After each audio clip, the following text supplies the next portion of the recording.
Hi, I'm Boris and I'm running Woodlives.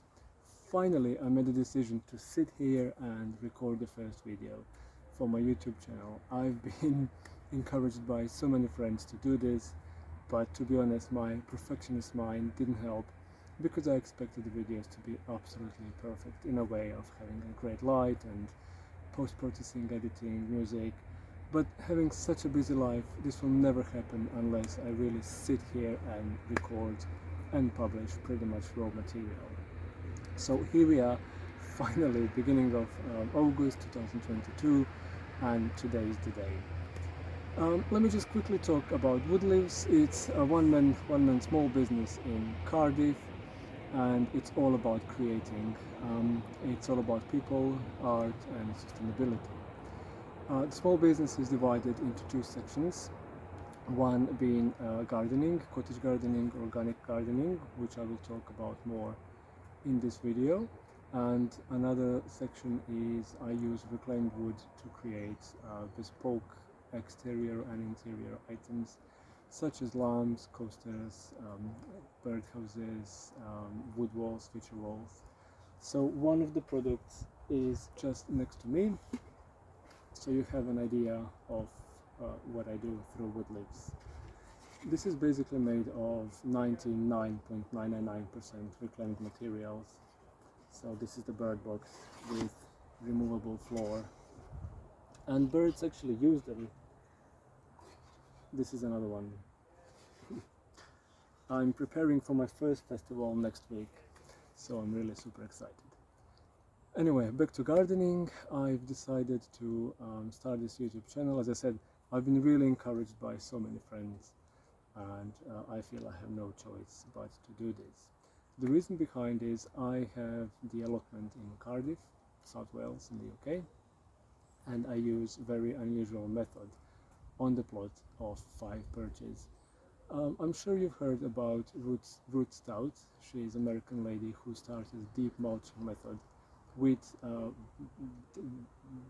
biomaterials such as hay, leaf mold, straw, any kind of biomaterials which will degrade and basically get back into the soil. Now, there's so much I would like to talk about this method, and I will just talk about the main benefits and show you around the garden in the first video, because I could talk literally for hours. Quickly, the garden is covered with a thick layer of biomaterial, which basically prevents weeds from growing. The biomaterial decomposes over time, which means it feeds the soil, and also it supports wildlife and keeps the soil moist. Now, if I had to give one advice about the method, it would be the layer of mulch needs to be thick. If it's not thick, at least 10-15 centimeters, the method will not work and you will get disappointed. There are a lot of questions about what I do. The most common questions are: what about the slugs? What about the weeds? How can you grow weeds? How can you grow vegetables if weeds can't grow? But I'll cover all these questions in other videos, and I hope I'll answer all these big enigmas about the method. Now, just a quick story behind. I started deep mulching when I was probably 15. I had quite a big garden with a very clayey soil, so I applied 100 bales of hay and basically reduced the weeds in the next season for at least, and I'm not lying, at least 95%. There are some very hardy weeds that always protrude through the mulch, but they're very easy to manage. And then since I've continued mulching.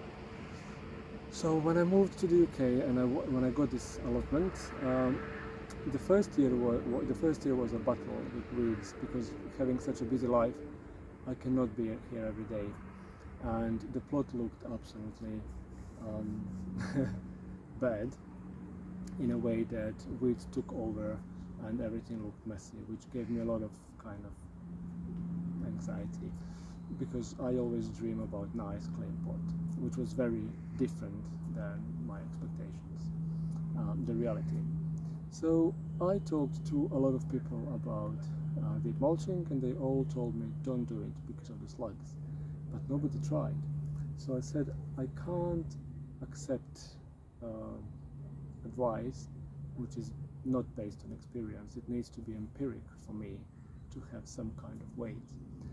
And I just bought 20 bales of hay and covered the garden. The results next year were absolutely amazing. As I said, 95% of the weeds were gone.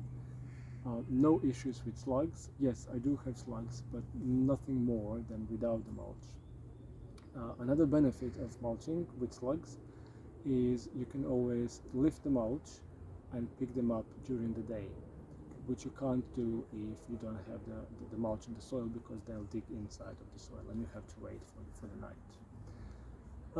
As I said, so many benefits. I'm really super turbo excited about talking about my experiences.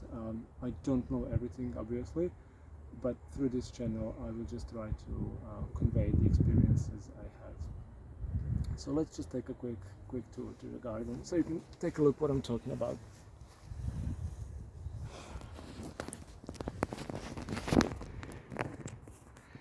Now this is a small bed with raspberries. They were planted only was it last autumn or this spring. So this is one bush which is spreading quite a lot. The mistake I made, I didn't write down the name of the raspberry, so I can't remember the sort of it. But basically, if you take a look down, you can see that you can't see the soil, and everything is covered with a thick layer of mulch. Now, as I said, there are a few weeds, but they are very easy to be pulled out. And what we do with weeds in this method, we just left them on top. They will dry out and become mulch themselves. Now this is very interesting, because if you move the mulch, you'll see how humid it is inside. See? The top is obviously dry, but inside it's really nice and humid. And as you can see, there are no many slugs. Actually, I can't see any, except the earthworms.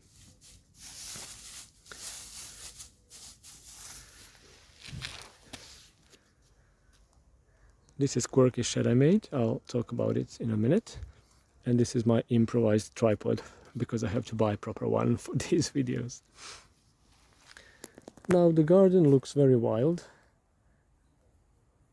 Everything is messy in quotation marks, but this is exactly how I like it. Everything is covered with mulch. And then you might ask about this bed. Basically the rule is, if you are planting seeds or a very small plant, yes, you have to take the mulch away.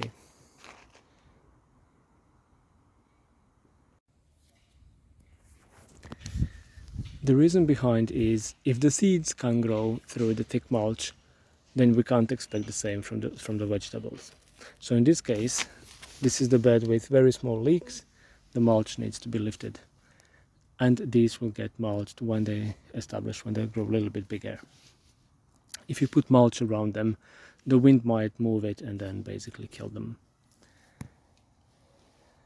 This is another very nice example, beautiful Rudbeckia, which is mulched with all these biomaterials. This is the old leek. Everything goes back to the soil.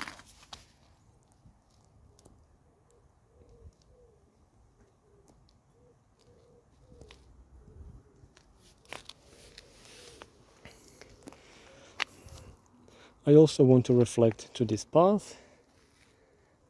The first section is clean because I've cleaned it, but then this one is really weedy, and there's only one reason why: because the mulch here is not thick enough.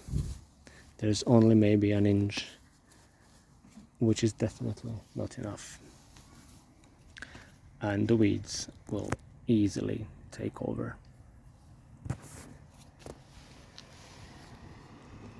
This is the bed with the strawberries. celery. Celery is also mulched, and if we move the mulch, you can see how moist is inside.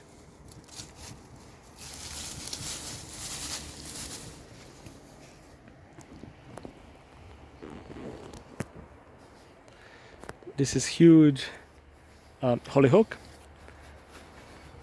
I think it's probably tall around 3 meters, so it fell down because it was windy a few days ago.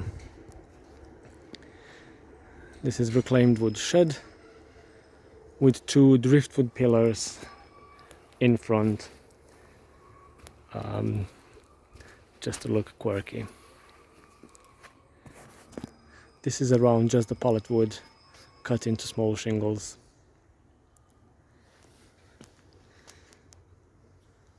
This bed is mulched as well, but unfortunately there's no enough mulch, the thickness of the mulch here, and that's why I have convolvulus protruding through, which is not a huge concern.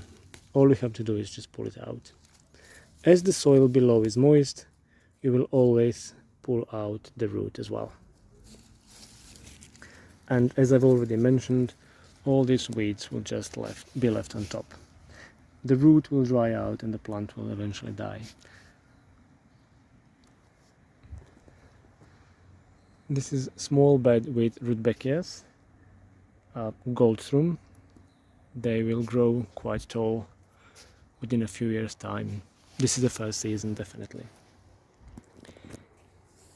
I have some French beans. They're really, really weak on my plot this year, but I accept it. Last season I had the biggest crop in my life. Literally, I had few bags every day. So yeah, I accept kind of slower season this year.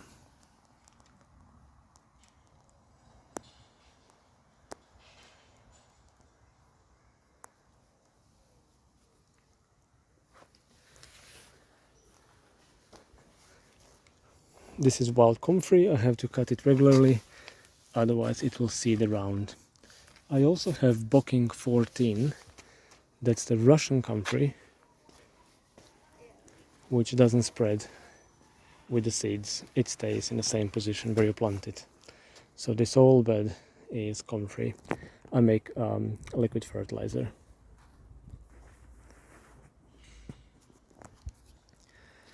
Another good question about deep mulching is about nitrogen, whether the decomposition of biomaterials use nitrogen from the soil. The evidence is here. This is the 3rd season of mulching on this plot, which is not a lot of time. I do appreciate the fact, but all the plants are very healthy and tall. So nitrogen will be used from the soil only if you bury decomposing materials inside of the soil, such as the wood chip. But if you leave it on top, it will not affect the levels of it inside of the soil.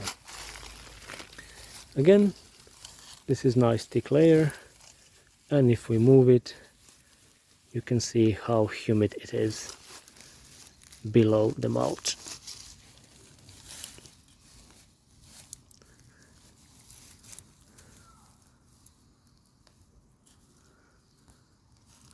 I'm just digging through the mulch and I literally can't find a single slug, which proves that the slugs are not such a big problem if you use this method.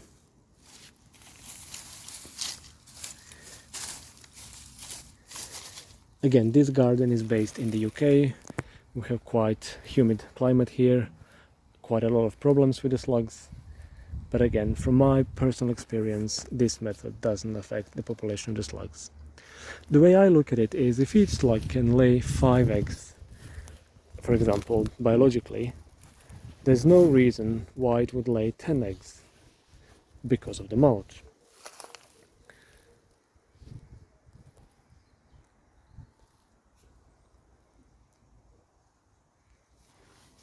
This is Cosmos. I think this is Tango version. it's quite small. But this year is just weird. It's been very cold, then we had heat waves, then it's getting cold again in the night at the moment. So I'm not really expecting too much. I appreciate the pace of nature. I'm not forcing anything, if it makes sense. This bed is the chard, Swiss chard. I absolutely love it. And basically this bed should be mulched now. Once when the plants are established, you don't even have to weed all the small plants. All you have to do is just cover them with a nice thick layer of mulch. When I say thick, I would put at least 5-6 inches of mulch here. And then, as I said, you don't need to really worry about these weeds. The chard is shooting into height and trying to produce seeds because we had very warm weather a few weeks ago. And I've purposely planted it behind a big hollyhock to give it shade, but then this one's not down.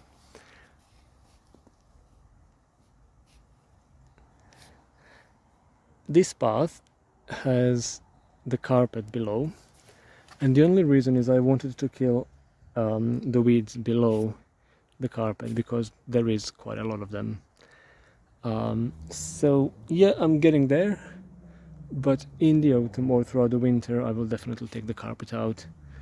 To definitely kill the weeds, I'll put a layer of cardboard and then thick layer of mulch, so that should probably solve the problem quickly.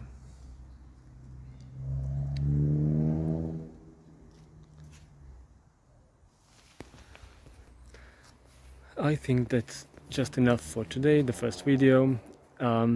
If you have any questions, please put them in the comments. You can also subscribe to the channel.